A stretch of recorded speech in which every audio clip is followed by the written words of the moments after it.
They say the smallest moments can ignite the fiercest storms. A single seat, a single word, a single mistake. At 30,000 feet, where the world outside is nothing but clouds and silence, one flight would unravel into a spectacle seen across the globe. It wasn't war or fire or catastrophe that set it off. No, it was coffee, and a grandmother's refusal to surrender the one thing she valued most. This is not just a story of spilled drinks and raised voices. It is the story of loyalty, of dignity, of pride that cannot be bought, even in the skies.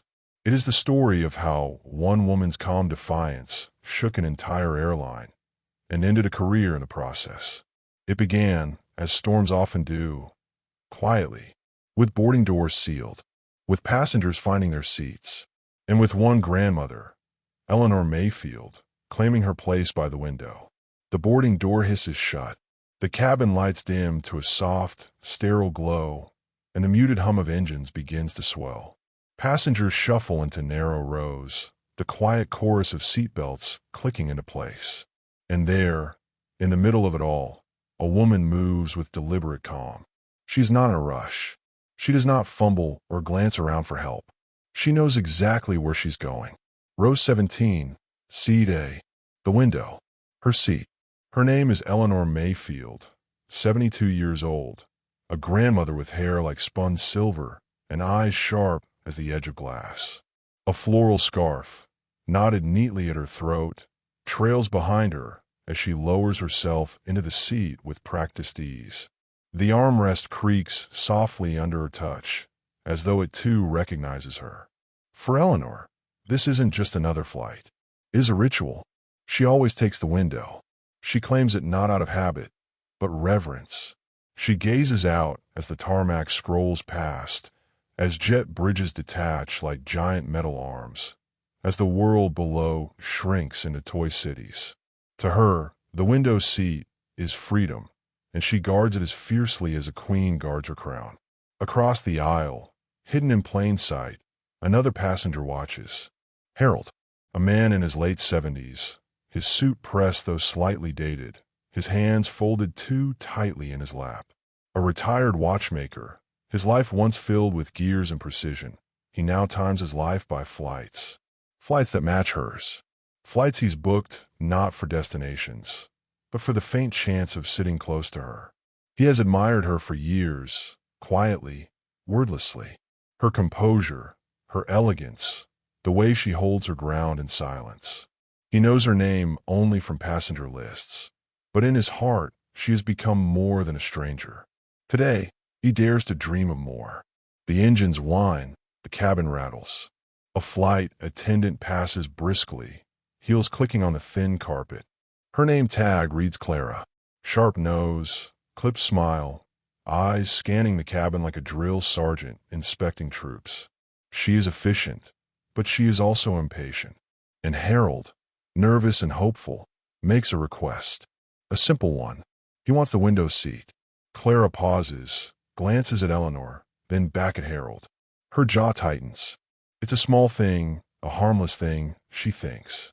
But she does not yet understand the storm waiting to unfold.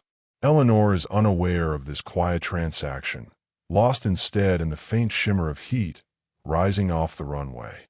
To her, this is sacred, the moment before the sky opens up and carries her away.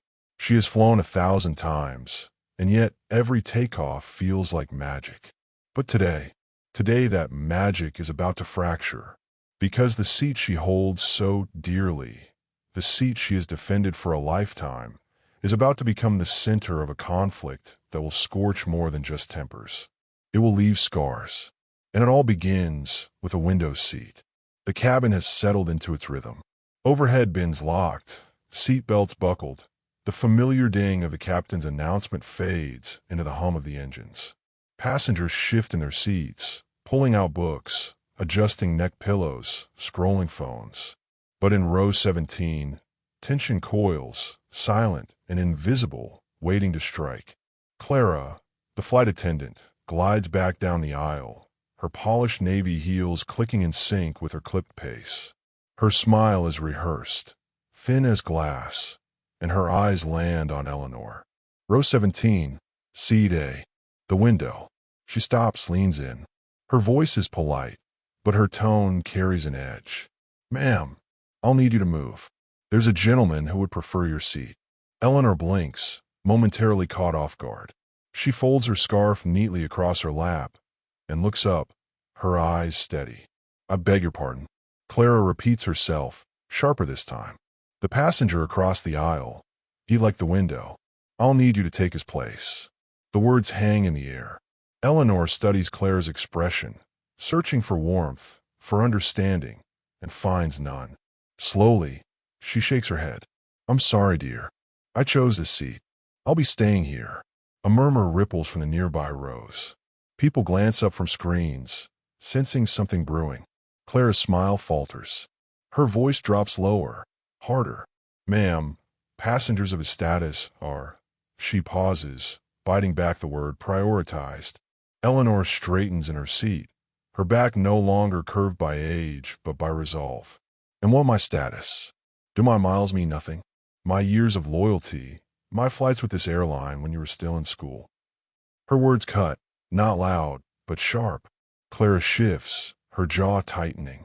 The stainless steel coffee pot in her hand sways as the plane jolts lightly in mid-climb.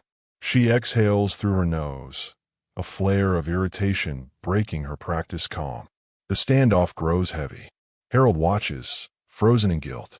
His request, innocent in his mind, has sparked something far bigger. He wants to stand, to stop this, but fear holds him in place. Then it happens.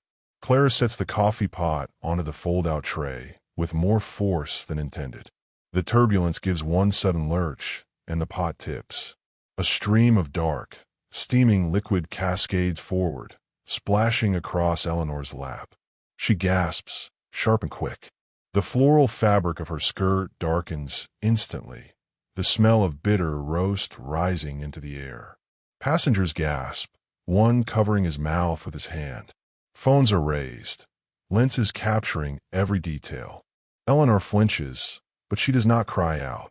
Instead, she steadies herself, blotting at the spill with the scarf around her neck. Her hands tremble, but her voice does not. "Is this," she says, calm and deliberate, eyes locked on Clara, "how you treat those who fly with you?" The silence that follows is deafening, and with it, the storm begins. The plane lands with a jolt, tires screeching against concrete, engines roaring as the cabin lurches forward. Passengers grip armrests, then exhale in relief as the aircraft slows. But in row 17, the air is still thick, unbroken. The incident lingers like a bruise no one can ignore. Eleanor sits rigid, her skirt still stained, her scarf now a ruined patch of damp fabric.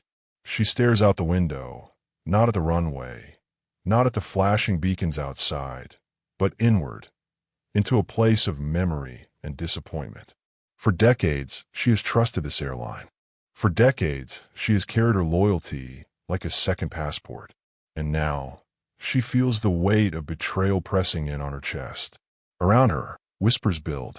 A young woman 2 rows back leans across the aisle, phone angled discreetly. She mouths the words to her seatmate. "I got all." Another passenger, a businessman, shakes his head.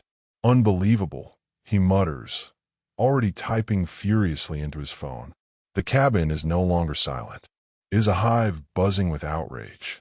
By the time the seatbelt sign dings off, the videos are already online. 30 seconds of shaky footage, Eleanor's calm defiance, Clara's clipped tone, and then the spill. The hot coffee, the gasp, the line that would become a rallying cry. "Is this how you treat those who fly with you?" Within minutes, hashtags light up like wildfire. Hashtag coffee on grandma. Hashtag airline disgrace. Hashtag respect your elders. The internet feasts on outrage. And this is outrage plated hot and bitter. At the front of the plane, Clara's face is pale, lips pressed into a thin line. She tries to smile as passengers exit, but eyes avoid hers. Some glare openly. Others mutter as they pass. Her pulse hammers in her ears, dread curling inside her like smoke. She knows the camera has caught everything. She knows her career might already be burning. Eleanor, however, does not rush. She rises slowly, dignity intact, despite the stain on her skirt and the sting on her skin. She thanks the captain as she departs, her voice calm, her composure unshaken. Around her, passengers step aside, some offering nods of respect, others whispering words of comfort. You didn't deserve that. We're with you. By the time she reaches baggage claim, her story has already escaped her control. News outlets scramble to push headlines. Elderly passengers scalded by airline staff. Grandmother versus flight attendant.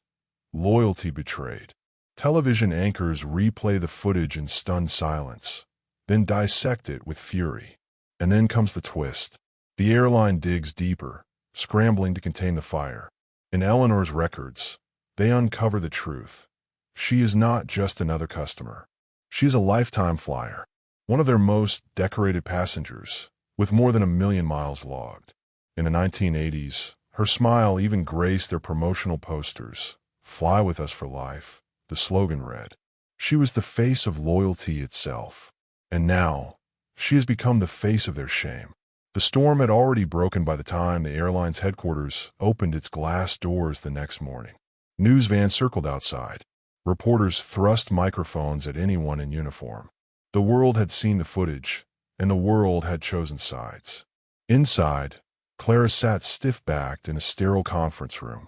A panel of executives faced her, their expressions grave.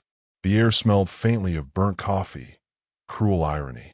In front of them, looping silently on a tablet, was the 30-second clip seen by millions. The confrontation, the spill, Eleanor's voice ringing steady as a verdict. Clara tried to explain turbulence, misunderstanding, stress, but her words dissolved into the heavy silence. The truth was simple. In one careless act, she had humiliated not just a passenger, but the passenger. Because Eleanor Mayfield was no ordinary traveler. She was the airline's pride, a lifetime flyer, a living emblem of loyalty. Decades of flights, more than 1 million miles logged. Her name etched into plaques once displayed in office lobbies. Her smile frozen in vintage posters with the slogan, "Fly with us for life." And now, life had brought her full circle, from icon to victim. The decision was swift. Clara's uniform would never again step aboard one of their planes. Her career, once polished and ambitious, was grounded forever. Meanwhile, across town, Eleanor's phone rang. The caller ID flashed a name she never expected, the airline CEO. His voice was measured, apologetic, desperate. He spoke of deep regret, of unacceptable behavior, of a betrayal of trust. And then came the promises. Lifetime first-class upgrades, a formal letter of apology, a box of silk scarves delivered to her doorstep, a gesture to replace the one she'd sacrificed to the stain of hot coffee. But Eleanor did not need gifts. What she wanted, what she demanded, was respect. And with the world watching, respect was exactly what she received. At baggage claim, Harold waited. His heart thudded in his chest, heavier than any suitcase rolling past. The guilt gnawed at him. His innocent request had lit the fuse. But guilt was no match for the fear of silence. He could not let her walk away, not again. He stepped forward, voice trembling. "Eleanor, I was the one who asked them to move you. I only wanted to sit beside you." For the first time since the coffee spilled, Eleanor's face softened. She studied him, this man who had followed her flights for years, his sincerity spilling out clumsy and raw. Then she smiled, not with bitterness, but with a quiet humor. "Well, Harold," she said, slipping her arm through his, "next time, ask me directly. I don't bite." The carousel spun behind them, bags circling endlessly like the miles Eleanor had flown. But she no longer looked out at the runway, nor the clouds above. For once, she turned to someone beside her. A coffee-stained disaster had ended one career, and perhaps begun something else. If you love this story and want to get more of this, like, subscribe, and turn on the notification for stories that would break your heart.